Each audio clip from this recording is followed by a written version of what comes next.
Hello everyone, welcome back to Knox Creative Den. ఈరోజు నేను మీకు బనానా నటెల్లా స్మూతీ ఎలా చేసుకోవాలో చూపిస్తాను. దీనికి కావాల్సింది బనానాస్, మిల్క్, నైట్ మొత్తం నానబెట్టుకున్న డేట్స్, నటెల్లా. నేను ఇక్కడ మీకు 3 people క్వాంటిటీ బనానా స్మూతీ ఎలా చేసుకోవాలో చూపిస్తున్నాను. దానికి నేను 2 పెద్ద సైజ్ బనానాస్ తీసుకున్నాను. దాన్ని కట్ చేసి బ్లెండర్లో వేయాలి. నెక్స్ట్ దాంట్లో మనం నైట్ మొత్తం నానబెట్టుకున్న 6 డేట్స్ని దీంట్లో వేసుకోవాలి. వాటర్తో పాటు దీంట్లో వేసేస్తున్నాను నేను.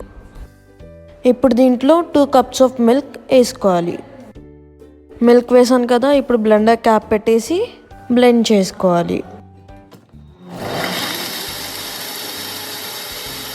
మనం దీంట్లో డేట్స్ వేసాం కదా, డేట్స్ బాగా బ్లెండ్ అయ్యే వరకు బ్లెండ్ చేసుకోవాలి.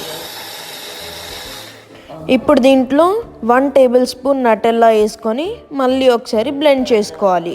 దీంట్లో ఎక్స్ట్రా షుగర్ వేయాల్సిన అవసరం లేదు, ఎందుకంటే నటెల్లా, డేట్స్ ఇంకా బనానా అన్నీ స్వీట్గానే ఉంటాయి కాబట్టి స్వీట్నెస్ సరిపోతుంది.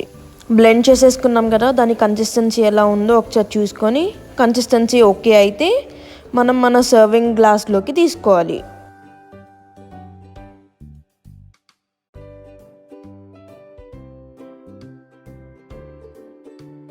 చూసారు కదా బనానా నటెల్లా స్మూతీ ఎలా చేసుకున్నాము.